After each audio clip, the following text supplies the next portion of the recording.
Hi, everybody, and welcome back to another edition of Craig's Corner. Carmine Vachano with you, and alongside me is New York Bobcats General Manager and Assistant Coach Craig DeRemus. And Craig, well, what a way to start off October.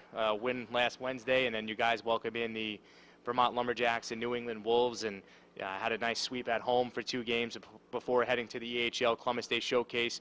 Before we break down the this past weekend, just your overall thoughts about the 2 wins, and hey, to start off the month with 3 wins, that's pretty good. Absolutely. I think the most important thing we're trying to do here is get points early in the season. We know as the season goes on, it becomes harder. It's a grind. Junior hockey is a grind, and it's a credit to our boys that we've really focused day by day, game by game, and gotten points in 6 out of our 7 games.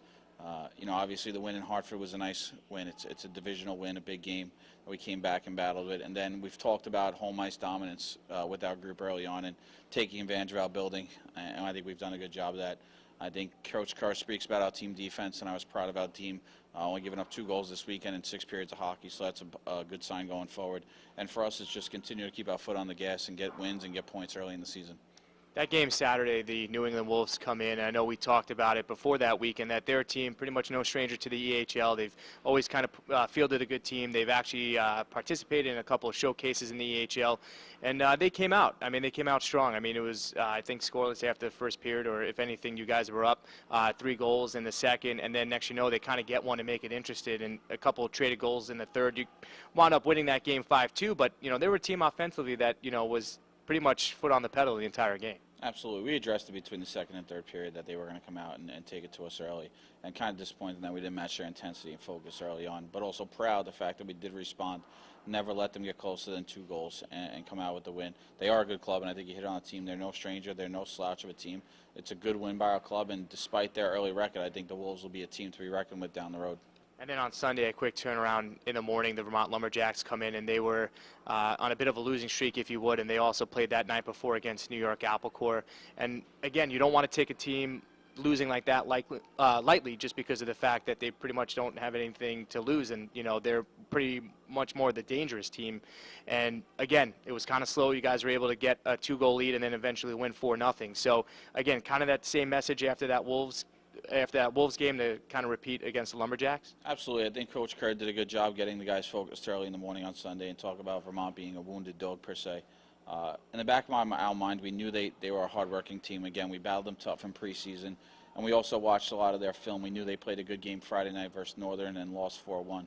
We also kept in the back of our mind that they beat the Monarchs, and I think that's indicative of their play and their performance. They work hard. They do a good job. We also saw that their lineup Sunday morning had some wrinkles in it with some guys scratched. We knew they were going to come out intense and trying to earn their roster spots, their coaching staffs. So I think our guys did a good job. Probably not our sharpest or cleanest game, but at the end of the day, it's important. It's a good sign of teams when they can win despite not playing their best hockey. And when you look back and you really decompress from the weekend, we won 4-0. We had a shutout, and we really didn't play well at all. And to break down the 3 zones, if you would, defensively, I thought Charles Barber played well. I mean, he had that shorthanded goal, and then it just seemed like he was a guy that, pretty much stood out for you. Up front, Corey Kennedy, I mean, what could you say? I mean, the guy just, he makes his line mates better, makes whoever he's on the ice with better. I mean, I think he had 4 or 5 assists, that one weekend. And then, again, in net, you had Brandon Rathwell and Jordan Severo really just kind of anchor that D for you in terms of, between the pipes, last line of defense. So it just seemed like you got a good mix. Not to single anyone out, but it just seemed like those 4 really stood out. No, and I think you hit it on the head. Charles Barber's a warrior. Played through some nagging injuries and played very well. I thought led our blue line both days. And that was in spite of, like I said, having a real difficult time even putting on the pads on Sunday. Corey, again, you hit it on the head, Carmine. He makes everyone around him better, and I think that's one of the most true compliments a hockey player could get. He makes it easy to play with. He makes the game slow and easy, and I think his line mates and him are having a lot of fun together, and it's proven in their point production.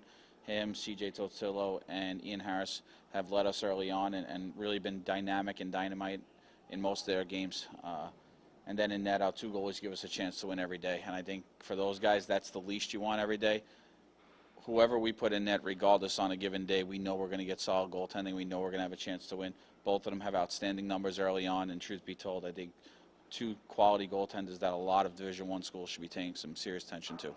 Well, now we get going here in the first EHL showcase. It's the Columbus Day Showcase up in Hudson, New Hampshire, and you guys play 3 games Friday, Saturday, and Sunday, and you play 3 Boston opponents, 2 you played against.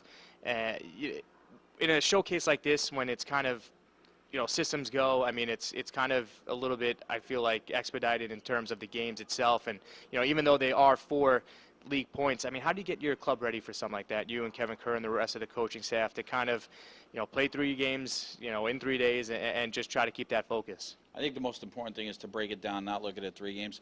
It's 3 games on 3 separate days, and look at it like 2 points at hand at each day.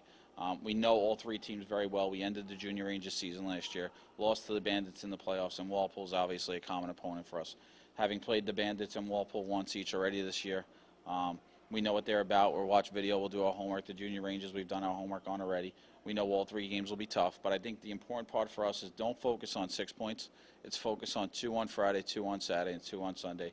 Again, keep our pedal to the metal and try to get all those points, but focus on the task at hand. And right now, our sole focus is the Boston Junior Rangers. All right, best of luck this weekend. Thanks again. I appreciate it. You got it. All right, fans, you can watch the EHL Columbus Day Showcase this weekend via fasthockey.com, and you can find all other information about the New York Bobcats and Eastern Hockey League at nybobcats.com.